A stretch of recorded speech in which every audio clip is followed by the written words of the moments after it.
Avoiding charity scams. If you're considering a request for a donation to a charity, do some research before you give. By finding out as much as you can about the charity, you can avoid fraudsters who try to take advantage of your generosity. Here are some tips to help make sure your charitable contributions don't go to a scammer. For more information, visit ftc.gov/charityfund. Signs of a charity fund. According to the Federal Trade Commission, charities and fundraisers use the phone, face-to-face contacts, email, the internet, and mobile devices to solicit and obtain donations. Naturally, scammers use these same methods to take advantage of your goodwill. Regardless of how they reach you, be cautious of any charity or fundraiser that refuses to provide detailed information about its identity, mission, cost, and how the donation will be used, including what percent of your donation will go to the charity rather than the caller or the caller's company.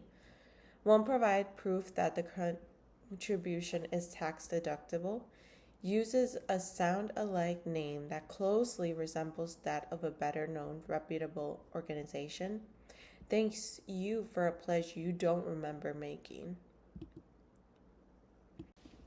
Uses high-pressure tactics such as trying to get you to donate immediately without giving you time to think about it and do your own research.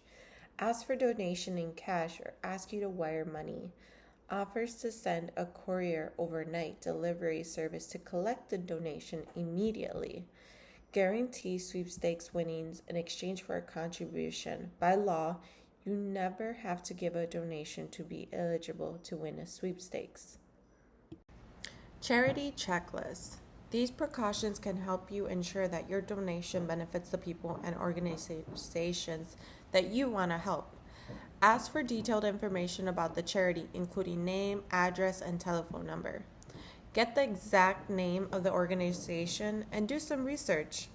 Search the name of the organization online, especially with the word complaints or scam, is one way to learn about its reputation. Find out if the charity or fundraiser must be registered in your state by contacting the National Association of State Charity Officials at nasconet.org.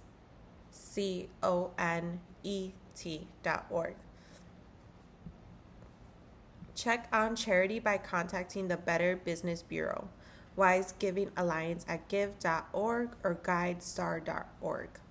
Call the charity directly. Find out if the organization is aware of the solicitation and has authorized the use of its name. The organization's development staff should be able to help you.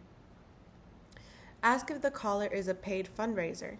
If so, ask the name of the charity they represent, the percentage of your donation that will go to the charity, how much will go to the actual cost to which you're donating, and how much will go to the fundraiser. Keep a record of your donations. Make an annual donation plan. That way you can decide which causes to support and which reputable charities should receive your donation. Visit the IRS webpage at apps.irs.gov/apps/EOS to find out which organizations are eligible to receive tax-deductible contributions. Know the difference between tax-exempt and tax-deductible. Tax-exempt means the organization doesn't have to pay taxes. Tax-deductible means you can deduct your contribution on your federal income tax. Never send cash donations. For security and tax purposes, it's best to pay by check, made payable to the charity or by credit card. Never wire money to someone claiming to be a charity. Scammers often request donations to be wired because wiring money is like sending cash. Once you send it, you can't get it back. Do not donate until you've gone thoroughly researched the charity. Be wary of charities that spring up suddenly in response to current events and natural disasters. Even if they are legitimate, they might not have the infrastructure to get the donations to the affected area or people. If a donation request comes from a group claiming to help your local community, ask the local agency if they have heard of the group and are getting financial support. What about texting? If you text to donate, the charge will show up on your mobile phone bill. If you've asked your mobile phone provider to block premium text messages, texts that cost extra, then you won't be able to donate this way. Charities and the Do Not Call Registry. The National Do Not Call Registry gives you a way to reduce telemarketing calls from legitimate businesses, but it exempts charities and political groups. However, if a fundraiser is calling on behalf of a charity, you can tell them to stop calling you. If the calls continue, the fundraiser may be subject to a fine. To sign up for the registry, verify registration, or submit a complaint, go to donotcall.gov.